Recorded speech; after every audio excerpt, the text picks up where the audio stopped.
سلام به دوستان عزیزم. انشاءالله که حال دلتون کوک کوک باشه.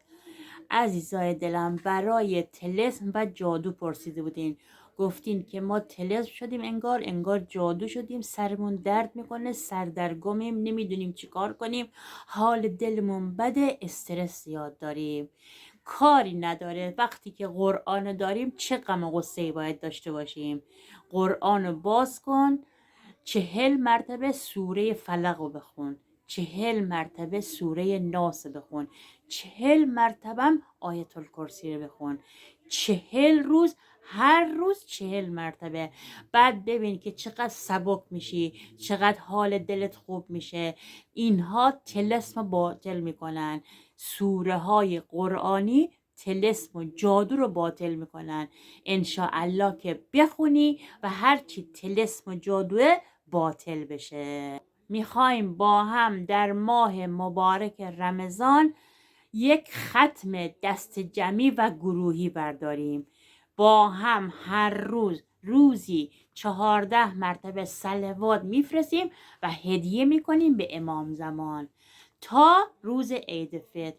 انشاءالله که هر مشکل و گرفتاری داشته باشین، با فرستادن ذکر زیبای صلوات برطرف بشه، مشکلاتتون حل بشه، گرفتاریتون حل بشه. میخوایم چله سوره قدر رو برداریم از روز اول ماه مبارک رمضان تا کی؟ 10 فروردین. انشاءالله که هر کس چله سوره قدر رو بگیره، هر حاجتی داشته باشه حاجت روا میشه. کافیه روزی 5 مرتبه سوره قدر رو بخونی و هدیه کنی به آقا امام علی. انشاءالله که هر حاجتی داشته باشی حاجتت برآورده میشه. پس 40 روز روزی 5 مرتبه سوره قدر رو میخونیم و هدیه میکنیم به آقا امیرالمومنین. انشاءالله که حاجت روا بشی. پارسال که سوره قدر رو گذاشتم، بیشتر دوستان حاجت روا شدن، حاجت گرفتن. کافی از ته دل و با خلوص نیت حاجت دلتو بخوای و سوره قدر رو از روز اول ماه رمضان بخونی. در روز آخر شعبان 70 مرتبه استغفار کن.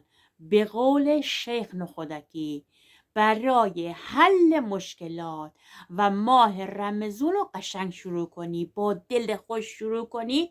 روز آخر ماه شعبان 70 مرتبه استغفار کن. استغفر الله ربی اتوب الی.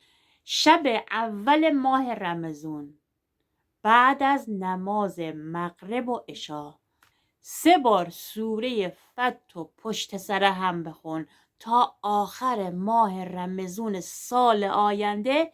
دیگه از مشکلات و گرفتاری در امان میمونی. همیشه خیر و برکت و رزق و روزی تو خونتون فراوونه. فقط و فقط شب اول ماه رمضان که شد، حتما 3 مرتبه بعد از نماز مغرب و عشا 3 مرتبه سوره فتح بخونی. انشاءالله تو جاده زندگی به مشکل بر نخوری. حتما صبح میخوای بری بیرون، 1 بار آیت الکرسی، 3 بارم بگو لا حول ولا قوة الا بالله علی العظیم. الهی امروزتون پر باشه از حال خوب. نذر نان در شب اول ماه رمضان. شب اول ماه رمضان که شد، نیت کن.